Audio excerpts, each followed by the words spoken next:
Hello दोस्तों, नमस्कार। एक बार फिर से आप सभी का बहुत बहुत स्वागत है आपके अपने परिवार मैथ्स वाटिका में। दोस्तों, मैं हूं रुपेश यादव और इस वीडियो में हम लोग कोऑर्डिनेट ज्योमेट्री में जो इस टाइप का क्वेश्चन पूछा जाता है उसके बनाने के ट्रिक को देखेंगे। यह आपका कोऑर्डिनेट ज्योमेट्री का तीसरा क्लास है। ये जो क्लास आप देख रहे हैं वो मिशन ग्रुप डी 2022 के अंतर्गत, जिसके प्लेलिस्ट का लिंक आपको इस वीडियो का डिस्क्रिप्शन में मिल जाएगा। इसके अलावा प्ले स्टोर से मैथ्स वाटिका एप्लीकेशन को डाउनलोड करके आप हमारे साथ पेड बैच में भी जुड़ सकते हैं। वहाँ पे आपको 350 रुपये में कंप्लीट मैथमेटिक्स और 350 में कंप्लीट रीजनिंग कराया जाएगा। तो आइए शुरू करते हैं आज के क्लास को। देखिएगा, पहला क्वेश्चन आपके सामने है। वही क्वेश्चन आपको यहाँ पे कराया जाएगा जिसके आने वाले जो एग्ज़ाम है आपका ग्रुप डी, उसमें बहुत ही ज़्यादा आने की संभावना है। दो टाइप का क्वेश्चन आज हम लोग करेंगे।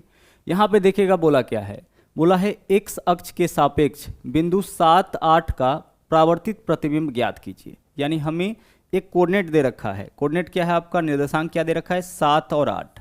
अच्छा, इस तरह से जो निर्देशांक दे रखा होता है उसमें से जो पहला वैल्यू होता है वो किसका होता है सर? पहला वैल्यू होता है एक्स का और दूसरा वैल्यू किसका होता है? दूसरा वैल्यू आपका वाई का होता है। ठीक है, आगे देखिए।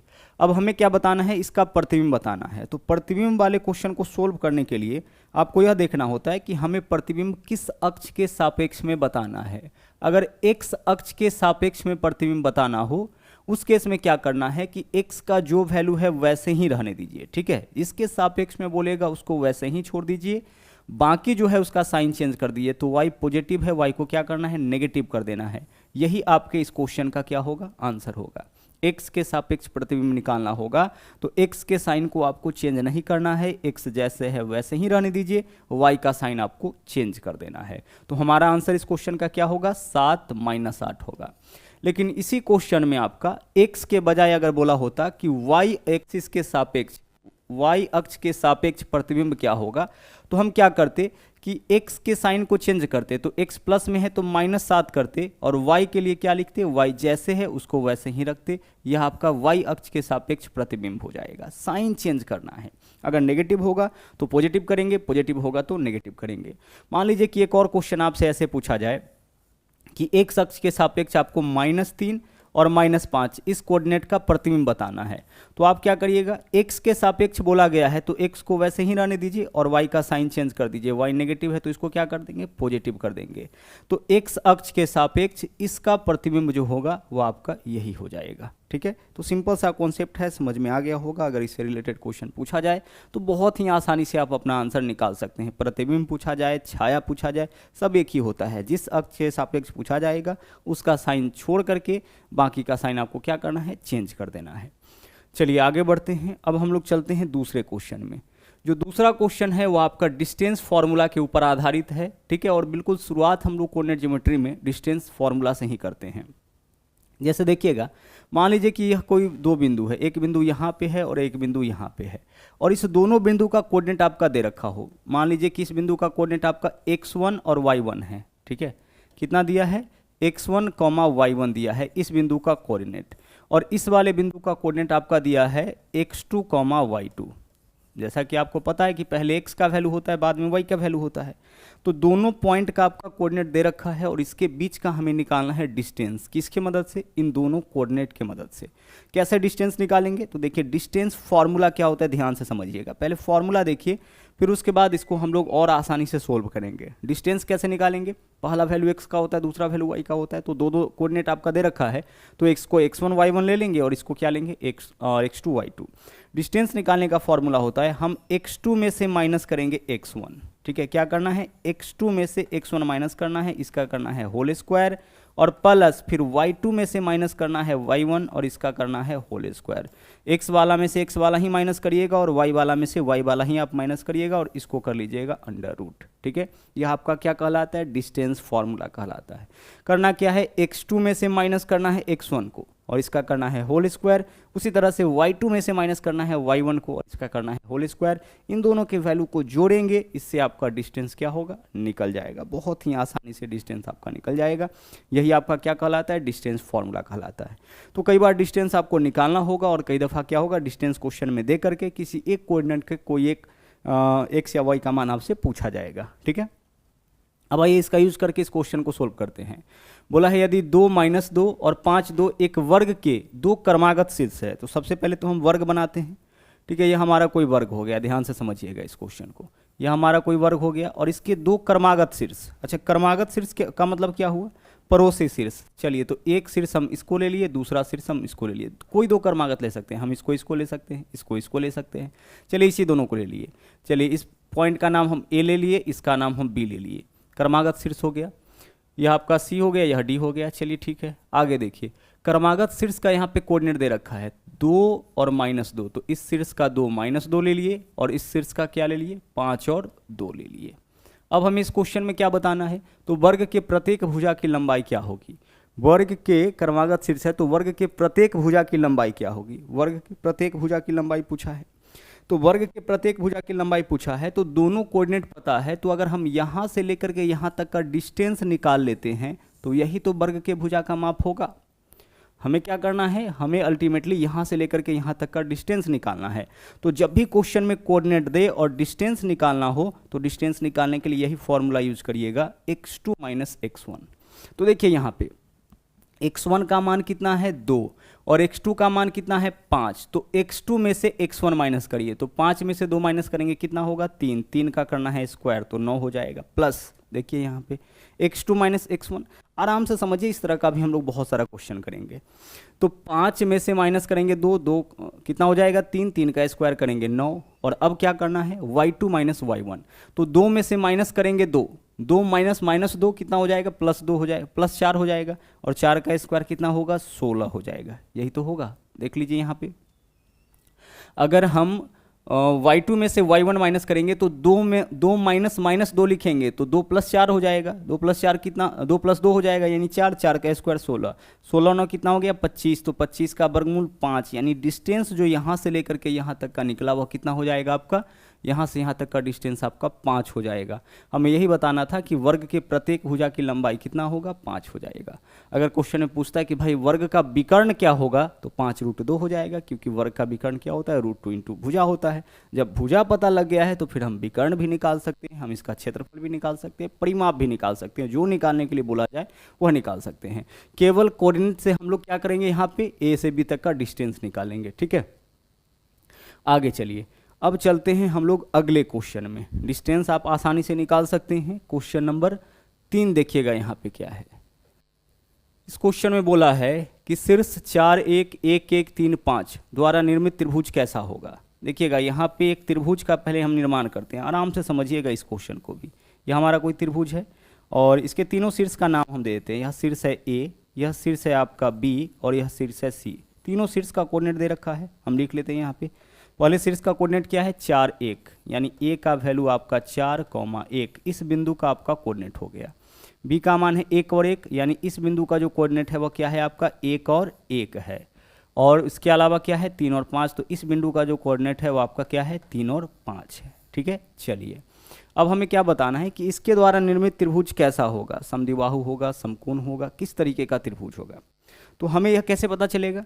हम निकालेंगे ए बी का वैल्यू, बी सी का वैल्यू और सी ए का वैल्यू। ए बी का वैल्यू, बी सी का वैल्यू, सी ए का वैल्यू, तीनों भुजा अगर हम निकाल लेते हैं फिर हम कंपैरिजन कर सकते हैं कि यह त्रिभुज हमारा कैसा है। अगर तीनों साइड का लंबाई बराबर होगा तो समबाहु त्रिभुज, अगर कोई दो साइड बराबर होगा तो समद्विबाहु त्रिभुज, और अगर साइड इस तरीके से आ जाए कि इस पर पाइथागोरस थ्योरम लागू हो जाए, यानी p² + b² = h², इसका मतलब कि वह समकोण त्रिभुज होगा। ठीक है, तो हमें क्या निकालना पड़ेगा? हमें तीनों डिस्टेंस निकालना पड़ेगा। तो इससे डिस्टेंस फॉर्मूला आपका पूरी तरह से क्लियर हो जाएगा। ठीक है, तीनों डिस्टेंस निकालना है, आसानी से आप निकालिएगा, बिल्कुल भी आपको दिक्कत नहीं होगा। इसमें से देखिए इस पॉइंट से इस पॉइंट तक का डिस्टेंस निकालिए, यानी हमें किसका वैल्यू निकालना है? ए बी का वैल्यू निकालना है। तो डिस्टेंस फॉर्मूला क्या कहता है? √x2 - x1। चलिए इसको हम मान लेते हैं x1 और इसको मान लेते हैं x2। ठीक है, x1 y1 x2 y2, कोई फर्क नहीं पड़ता है। आप इसी को x1 y1 मान के इसको x2 y2 मान सकते हैं, या इसको आप है ना x1 y1 मान के इसको x2 y2 मान सकते हैं, कोई फर्क नहीं पड़ता है, एक ही बात होगा। हमें अल्टीमेटली करना क्या है? x वाले में से x वाले को घटा के स्क्वायर, तो 4 में से 1 माइनस करिए 3, 3 का स्क्वायर कितना हो जाएगा? 9। x2 - x1, x2 minus x1 आगे प्लस y2 माइनस y1, तो y2 का वैल्यू 1, 1 में से 1 माइनस करिएगा 0, 0 का स्क्वायर कितना होगा 0, यानी AB का वैल्यू आपका आ गया है 9, इसका वैल्यू कितना आ गया है 9 आ गया है।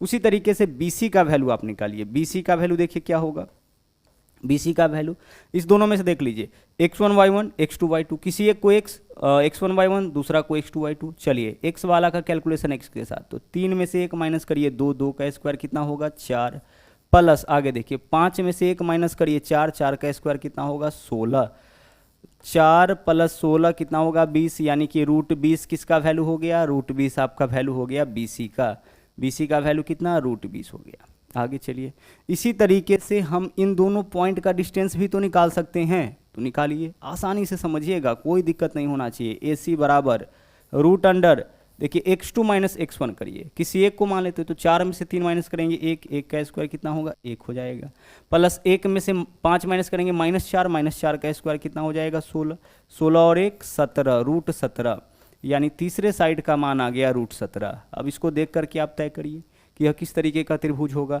इस साइड का मान कुछ और है, इसका मान कुछ और है, इसका मान कुछ और है, मतलब तीनों साइड का मान अलग अलग है, तो यह हमारा क्या होगा एक विषम बाहु त्रिभुज होगा, क्योंकि विषम बाहु त्रिभुज के तीनों साइड का माप क्या होता है डिफरेंट होता है। यहाँ पे हम लोग कौन सा फॉर्मूला यूज किए हैं, यहाँ पे हम लोग डिस्टेंस फॉर्मूला यूज किए हैं, डिस्टेंस फॉर्मूला का यूज करके आप आसानी से अपना आंसर निकाल सकते हैं। ठीक है, सिंपल सा फंडा है आपको, है ना। इस दोनों में से किसी को भी आप x1 y1 और दूसरा को x2 y2 मान सकते हैं। तो x वाला का कैलकुलेशन x के साथ, तो 3 में से 4 माइनस करिए -1 का स्क्वायर प्लस 1, ठीक है, प्लस 5 में से 1 माइनस करिए 4, 4 का स्क्वायर 16, बात बराबर है। आगे चलिए, नंबर 3 क्वेश्चन हो गया। अब हम लोग चलेंगे नंबर 4 क्वेश्चन में।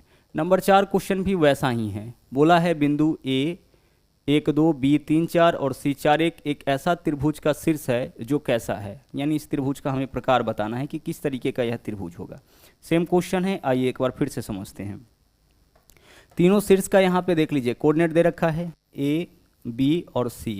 इस पॉइंट का देखिए तो कोऑर्डिनेट कितना है 1 और 2 है, इस पॉइंट का कोऑर्डिनेट देखिए कितना है 3 और 4 है, और इस पॉइंट का कोऑर्डिनेट यानी कि निर्देशांक कितना है 4 और 1 है। अब आसानी से डिस्टेंस हम निकाल सकते हैं। हमें क्या करना है, यहाँ पे सबसे पहले AB का वैल्यू निकालना है, निकाल लीजिए। AB का वैल्यू कैसे निकालेंगे, चलिए इसको हम मान लेते हैं x1 y1, इसको x2 y2 इस पॉइंट के सापेक्ष में। तो आप क्या करिए x2 में से x1 माइनस करिए, तो 3 में से 1 माइनस करेंगे 2, 2 का स्क्वायर 4, प्लस y2 में से y1, 4 में से 2 माइनस करिए 2, 2 का स्क्वायर क्या होगा 4, 4 और 4 और अंडर रूट करेंगे, 4 और 4 क्या होगा रूट 8, तो AB का वैल्यू आपका रूट 8 आ गया। ठीक है, ओके, चलिए आगे बढ़िए। BC का वैल्यू निकालिए डिस्टेंस फार्मूला से ही। BC का वैल्यू दोनों में से किसी एक को x1 दूसरा को y1, ठीक है, x1 y1 x2 y2। चलिए 4 में से 3 माइनस करिए, x वाला का कैलकुलेशन x के साथ, तो 4 में से 3 माइनस करिए 1, 1 का स्क्वायर 1 हो जाएगा, प्लस 1 में से 4 माइनस करिए -3 का स्क्वायर प्लस 9 हो जाएगा, 1 + 9 10, यानी कि रूट 10 वैल्यू किसका होगा, रूट 10 वैल्यू आपका BC का हो जाएगा। और डिस्टेंस फार्मूला से ही हम लोग इसका डिस्टेंस निकाल सकते हैं, निकालिए। AC का डिस्टेंस क्या होगा, देखिएगा यहाँ पे x2 माइनस x1, तो 4 में से 1 माइनस करिए 3, 3 का स्क्वायर 9 हो जाएगा, प्लस 1 में से 2 माइनस करिए -1 का स्क्वायर प्लस 1 हो जाएगा, 9 और 1 10, यानी कि रूट 10 हो गया। तो तीनों साइड को गौर से देखिए, एक साइड है आपका रूट 8, दूसरा रूट 10, तीसरा रूट 10, यानी यह क्या होगा एक समद्विबाहु त्रिभुज हो जाएगा। ठीक है, चलिए इन दोनों पॉइंट के बीच की दूरी हमें बताना है। हमें क्या करना है कि दोनों में से किसी एक को, इसको x1 y1 मान लीजिए, इसको x2 y2 मान लीजिए, या फिर आप इसको x2 y2 मान लीजिए, इसको x1 y1 मान लीजिए, कोई फर्क नहीं पड़ता है। करना क्या होता है x2 माइनस x1, तो 4 में से 1 माइनस किए 3, उसका करना होता है स्क्वायर 9 हो जाएगा।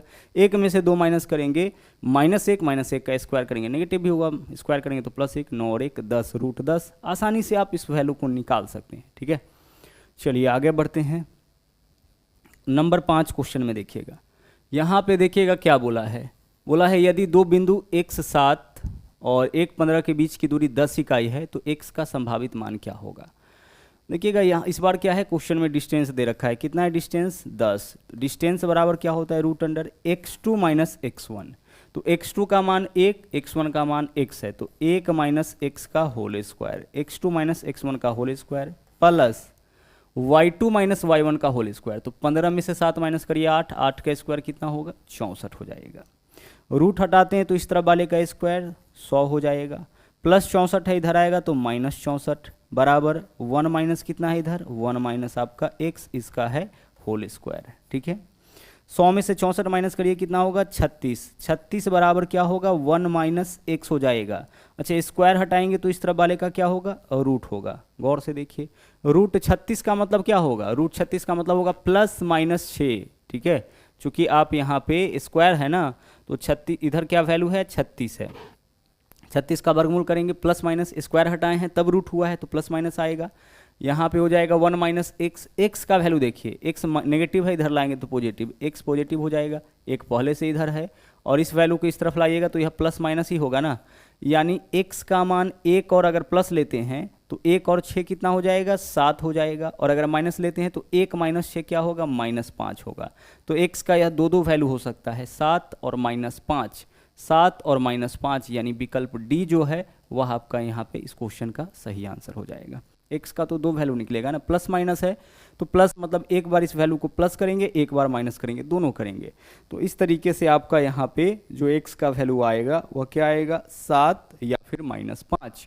ऑप्शन डी इस क्वेश्चन का आपका सही आंसर हो जाएगा। ठीक है, चलिए, तो यह था आपका आज का आखिरी क्वेश्चन। इस वीडियो में इतना ही, और हाँ, अगर आप हमारे चैनल पर नए हैं तो इस चैनल को सब्सक्राइब जरूर करें, इसके अलावा लाइक और शेयर करते रहें। तो मिलते हैं अगले वीडियो में फिर से कुछ नए कॉन्सेप्ट के साथ। थैंक यू, जय हिंद।